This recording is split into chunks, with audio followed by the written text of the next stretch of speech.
오늘도 하나님 은혜가 여러분 가운데 함께하기를 주의 이름으로 축복합니다. 2024년도가 벌써 3, 4분기가 끝나고 4, 4분기를 맞이하고 있습니다. 우리가 꼭 이럴 때 되면은 느끼는 게 있으면 뭐 했나. 이제 지난 시간들을 돌아보며 우리가 세웠던 계획들, 우리가 그 계획을 세울 때는 어땠습니까? 가장 내가 세우면서 가장 내가 할 수 있는 것, 내게 맞는 것, 내가 원하는 것, 그 계획을 다 세워서 그 계획대로 이루어짐으로 인해서 행복을 느끼고 또 자존감을 키우고 이루고 싶어서 세웠던 계획들이 이때쯤 되면 한번 돌이켜보면 후회가 남고 아쉬움이 남는 이유는 뭘까요? 그는 뭐 누구나 다 그럴 거예요. 아주 특별하지 않고는 누구나 다 또 이랬구나. 뭐 저도 마찬가지고요. 저도 읽고 싶은 책들이 많았는데 그거 다 읽지도 못하고 또 하고 싶은 공부가 있었는데 그걸 다 하지 못하고 그랬습니다.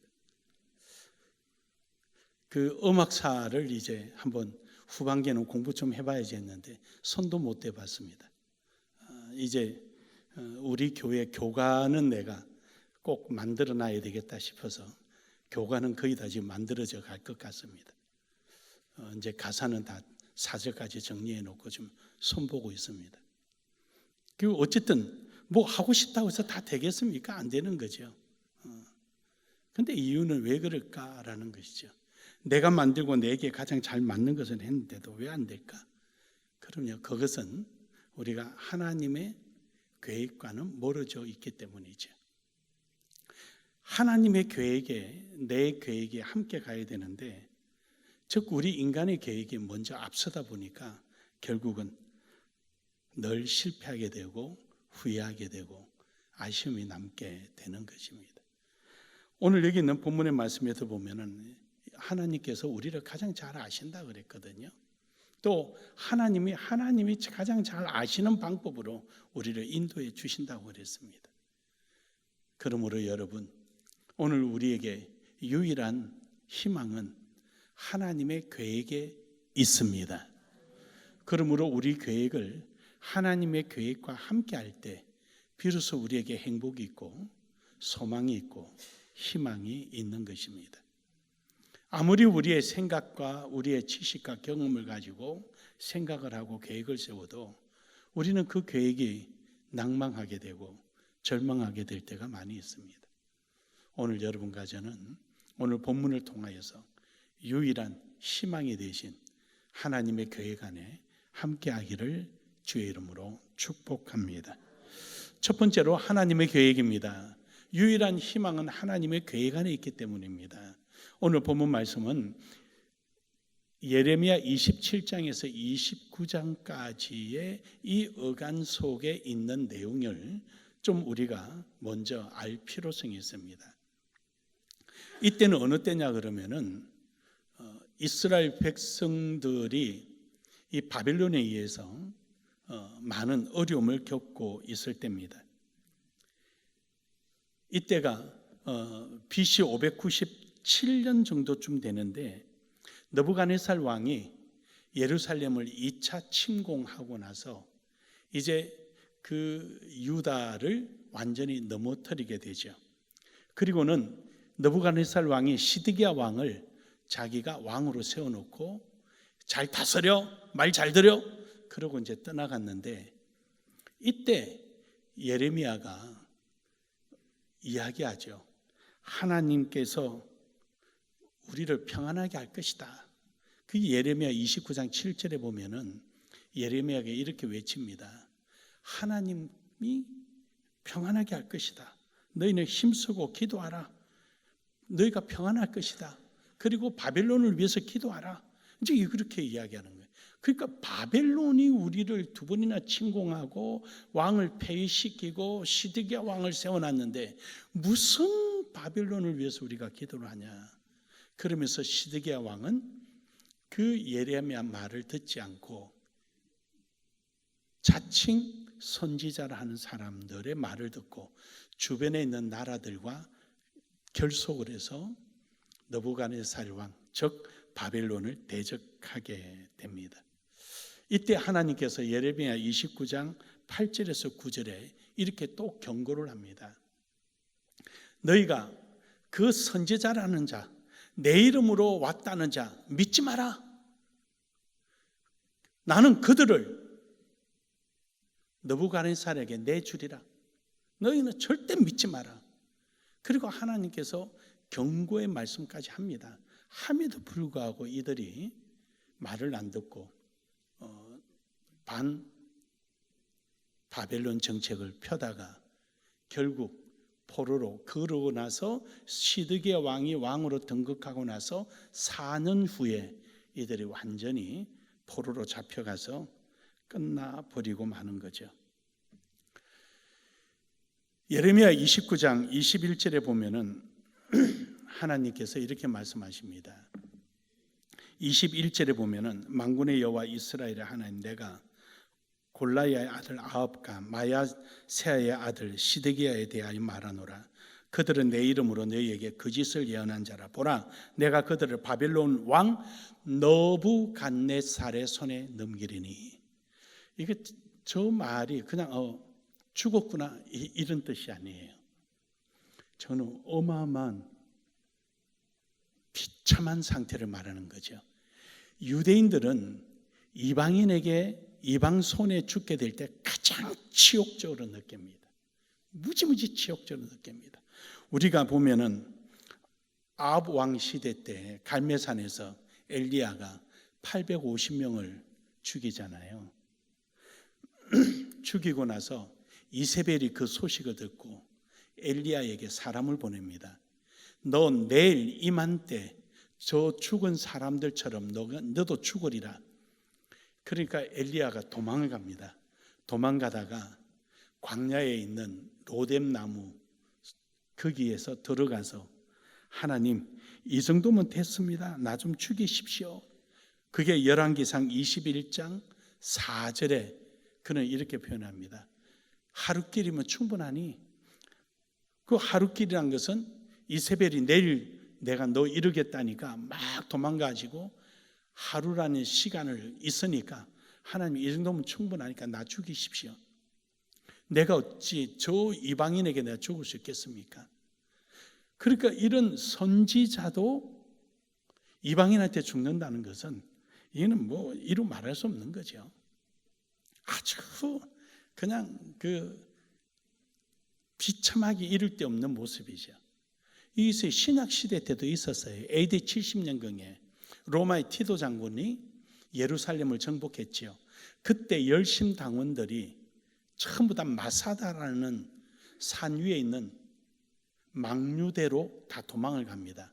그 마사다는 헤롯 대왕이 자기가 여름에 휴식하기 위해서 지어놓은 큰 망류입니다. 그런데 거기에 그 열심 당원들이 도망을 갑니다. 967명이 도망가죠. 근데 그들이 도망가서 그 안에서 로마 제10연대, 그 10연대가 몇 명이냐면 15,000명입니다. 15,000명의 군사와 3년 동안 전쟁을 합니다. 위에는 뭐 무기도 없어요. 위에는 뭐 무기가 뭐 있어요. 산이 온통 돌산이니까 돌 깎아서 돌을 굴리는 거죠. 그러니까 이 로마 사령관이 유대인을 잡아다가 위에서 돌을 굴리니까 앞장을 세웁니다.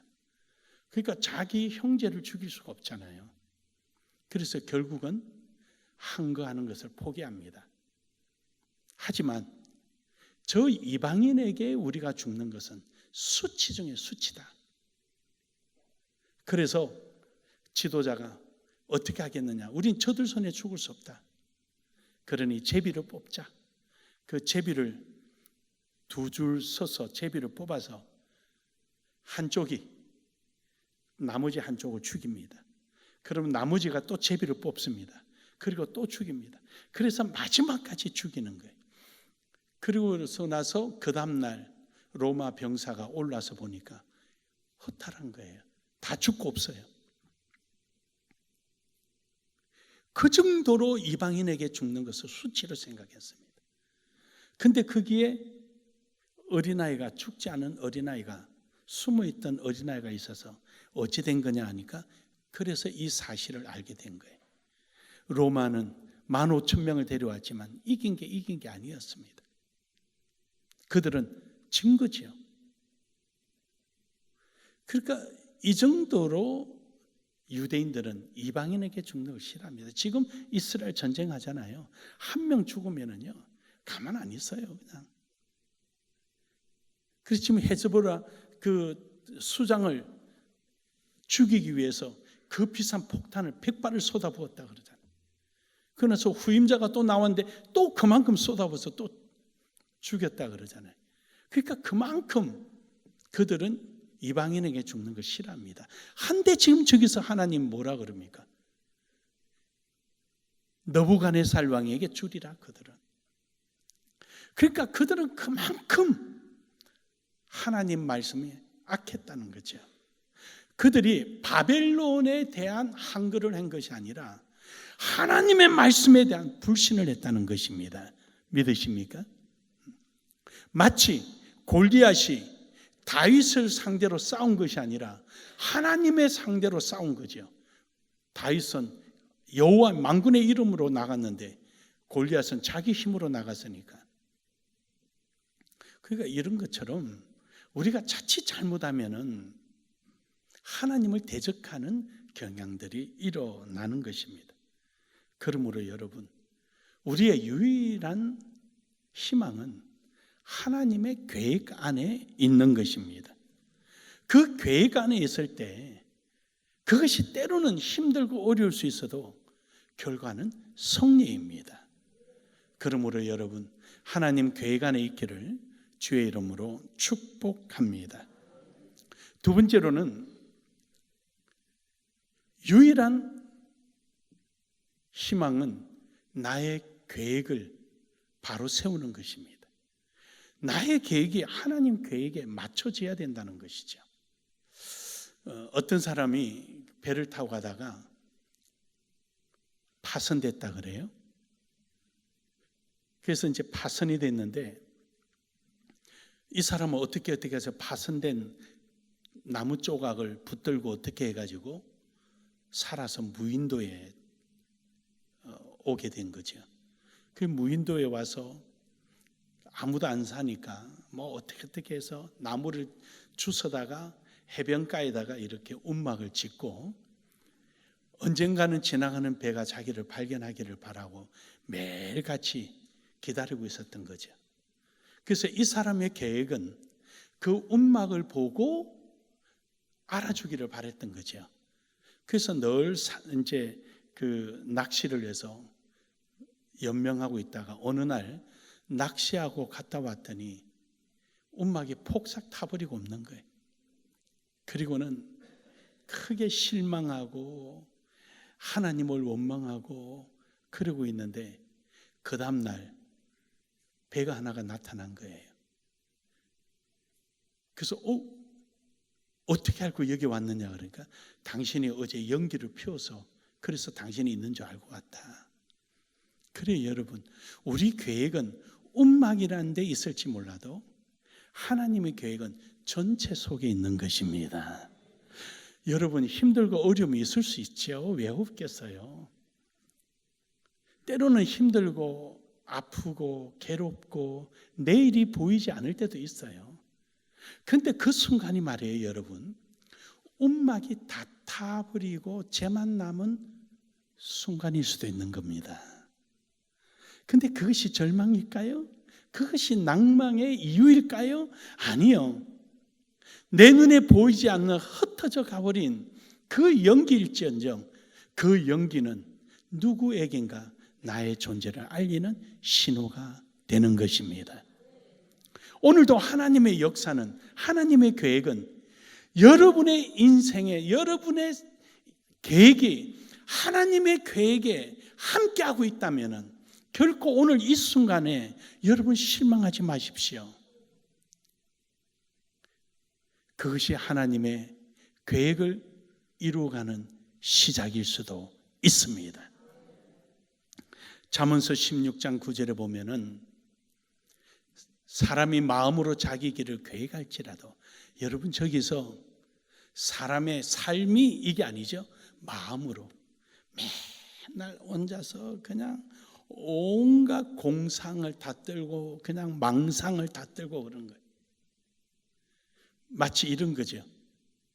어느 한 거린이 어떻게 해서 동냥을 했는데 한 푼을 얻었는데 배가 고파서 계란을 사러 갔더니 삶은 계란이 더 비싸잖아요. 그래서 삶은 계란 하나 살 돈도 안 되니까 생 계란을 하나 샀어요. 그리고 가슴에 넣고는 이걸 언제 먹을까 하다가 깜빡 잠이 든 거예요. 그 꿈속에 이 생 계란이 뿅아리가 나온 거예요. 뿅아리가 자라서 알을 낳아서 또 뿅아리를 낳은 거예요. 그걸 팔아가지고 돼지를 샀어요. 돼지를 키워서 소를 샀어요. 소를 팔아서 부자가 됐어요. 와 하고 바짝 일어났더니 힘을 줘서 계란이 깨져버렸대. 이게 망상이 망상. 저게 마음으로 자기 길을 계획하는 거예요. 망상. 아무리 머릿속에 집어넣고 빙빙 돌리고 뭘 다 해봐야 아무것도 안 나와요. 하나님의 계획 안에 있을 때 그 길을 인도받는 것입니다. 사랑하는 여러분, 오늘도 여러분의 계획을 하나님 계획과 함께 하기를 주의 이름으로 축복합니다. 마지막으로는 생활의 계획입니다. 우리의 계획이 그 하나님 계획과 함께 했다면 이제는 우리의 삶 속에 함께 해야 되는 거죠. 오늘 11절에 보면 다시 한 본문을 보면 이럽니다. 너희에게 마지막에 미래와 희망을 주는 것이라. 미래와 희망을 주는 것이라. 삶이라는 것이 무엇이죠? 삶이라는 것은 현재라는 것은 현재를 이야기하는 것이 아니라 현재로부터라는 말이 있는 거예요. 원래 현재 이 삶이라는 것은 현재에 있는 그 형태의 삶의 스타일 또는 형태, 이루어진 결과, 이것을 우리는 삶이라 현재라고 말하지만 아니에요. 우리의 삶이라는 그런 게 아니에요. 현재로부터 이루어지는 걸 말하는 거예요. 이 부터라는 것을 꼭 기억하셔야 돼요. 그래서 현재는 미래로 향하고 있는 거예요. 그래서 여기서도 하나님께서 미래와 희망을 망상에 젖어 있는 것이 아니라 사실로 이루어질 수 있는 희망이라는 것입니다. 믿으십니까? 사실이 보장되어 있는 희망 말입니다. 이것이 우리의 생활의 계획입니다. 그러기 위해서는 예레미야 29장 12절에 보면 이렇게 말씀하셔요. 너희는 내게 부르짖어라. 내게 와서 기도하면. 여기서 여러분 왔어라는 왔어. 그럼요. 집에서 기도할 수도 있고 내가 있는 자리에서 기도할 수도 있겠죠. 근데 왜 저기서 내게 왔어라고 말씀하실까요? 적극성을 의미하고요. 온전함을 의미하는 거예요. 어디에 있는 짜투리 시간 나서 기도하는 게 아니고요. 기도를 가장 우선적으로 기도를 목적을 삼아서 기도하는 것을 말하는 거예요. 이를테면 우리 도전 40일 기도처럼 말입니다.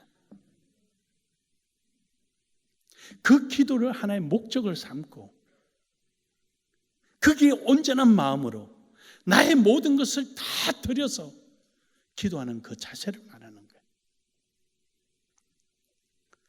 거예요. 우리가 집에서 기도하죠. 저도 잠들기 전에 기도하고 새벽 4시에 되면 뻘떡 일어나면은 제일 먼저 침상 위에서 하나님 앞에 기도하고 그리고 씻으러 갑니다. 그 어쩔 때는 기도하는 건지 피곤해 어쩔 때는 기도한다는 게 지금 꼬박 졸을 때도 있어요. 뭐 없잖아 뭐 있어요. 저녁에 기도한다고 이렇게 하다 보니까 아침이에요. 그럴 때도 있죠. 그러나 그런 기도가 아니라 왔어. 내게 왔어. 전심으로 하나님 앞에 그 기도에 온전히 드려지는 기도 말입니다. 이런 기도가 있기를 주의 이름으로 축복합니다. 에베소서 5장 16절에 보면은 세월을 아끼라. 때가 악하니라. 세월을 아낀다는 것은 캐치한다 그런 뜻이죠. 이래 지한다. 집안에서 맨날 시간 속에 시간을 캐치하지 않고 시간은 네 혼자 가라, 나는 나더러 간다 하고 잠만 자는 사람과 시간과 함께 부딪히며 살았던 사람과의 삶의 결과는 전혀 다릅니다. 그래서 우리는 말을 낳으면 제주도 보내고 사람이 낳거든 서울 가라 그런 거예요. 왜요? 세월이라는 시간 속에 부딪히며 거기서 얻어지는 경험을 말하는 거죠. 하나님께서 세월을 아끼라, 세월을 내 거로 취하라는 것은 하나님의 시간 속에 내 삶이 함께 늘 부딪히며 살아가는 거예요. 여러분이 교회 와서 청소하는 것도 그런 것 중에 하나예요. 주방에서 봉사하는 것도 그런 것 중에 하나예요. 필리핀에서 손님이 오셔서 그분들을 케어하는 것도 그런 것 중에 하나예요. 우리는 하나님의 시간 속에 내 시간이, 내 삶이 함께 어우러지며 부딪히며 가는 거예요. 때로는 그 속에서 갈등도 있고요. 때로는 때려치우고 싶은 마음도 있고요. 뭐 여러 가지가 있는 거죠. 하지만 그런 속에서도 하나님의 계획에 맞춰서 가려고 노력하는 그런 마음 말입니다. 마치 복음서에 나오는 아버지가 이렇게 해라 그러면 안 하겠습니다 하고는 뒤에는 순종하는 사람처럼 그러할지언정 우리는 하나님의 시간과 함께 부딪히며 아우러지며 가는 것입니다. 사랑하는 여러분, 이렇게 하나님의 뜻에 벗어나지 않고 세월을 아끼며 나아가는 여러분 되기를 주의 이름으로 축복합니다. 예레미야 29장 13절에 보면은 너희가 전심으로 나를 찾고 찾으면 나를 만나니라. 너희가 온 마음으로 나를 구하면 나를 찾을 것이요 나를 만나니라. 앞서 말씀드린 대로 온 마음 전심으로 나를 구하면 나의 삶의 스케줄을 하나님을 찾는 일에 온전히 들어질 때 나를 만나리라. 하나님을 만나려고 하지 않으면 아무래도 못 만나요. 안 보여요. 안 되는 거예요. 이제 어제 우리 하주가 KBS 나가가지고 찬양을 했어요. 근데 이제 그 8명이 나갔는데 율동을 이렇게 하는데 그 요만한 휴대폰이잖아요. 휴대폰으로 이렇게 영상을 보는데 하주만 보이는 거예요. 안 보려고 해도 하주만 보여요. 그러니까 다른 애가 틀린 것처럼 보이는 거예요. 손을 올리고 이러는 게. 그리고 다시 돌려 또 봐도 아니 또 이 하주만 보이는 거예요. 그래서 야 그래서 이거 안 된다. 이거는 남이 판단해야지. 몇 번 보다가 몇 번 내가 실패를 했어요. 그 손 올리는 게 분명히 누가 하나가 틀린 것 같은데 못 찾겠어요. 그래 여러분, 우리가 이처럼 내가 간절하게 바라는 때 그것만 보이는 거예요. 아무리 내가 딴 데를 해도 그것만 보이는 거예요. 여러분, 하나님을 그렇게 찾아보기를 주의 이름으로 축복합니다. 행함이 없고 발전이 없는 계획은요, 수레밖에 없는 수레와 같습니다. 아무리 말로 뭘 해도 소용없어요. 우리의 삶을 통해서 끝까지 구하고 찾고 의지할 때 하나님의 역사가 일어나는 것입니다. 사랑하는 여러분, 결론적으로 오늘 여기 있는 말씀 속에 14절에 보면은 이렇게 말씀하십니다. 이것은 여호와의 말씀이니라. 나는 너희를 만날 것이며. 하나님은 우리를 만나려고 준비하고 계신 거예요. 여러분이 기도할 때 만나 주시는 겁니다. 여러분이 발걸음을 옮길 때 함께 하시는 겁니다.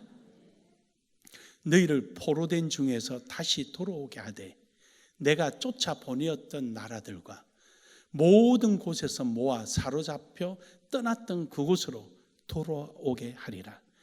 여러분의 고통의 시작점이 어디입니까? 여러분의 문제의 시작점이 어디입니까? 여러분이 원하는 시작점이 어디입니까? 그리로 돌아오게 하시겠다는 겁니다. 거기서 이제 하나님께서 주시고자 했던 그 계획, 여러분의 희망의 응답들을 이제 시작되는 거기서부터 하나님 다시 주시겠다는 거예요. 사랑하는 여러분, 이번 40일 기도를 통하여 여러분에게 이처럼 놀라운 은혜가 있기를 주의 이름으로 축복합니다. 여러분 기도 속에 하나님의 역사하시고 예비된 복들이 여러분과 함께 하기를 주의 이름으로 축복합니다. 축복합니다.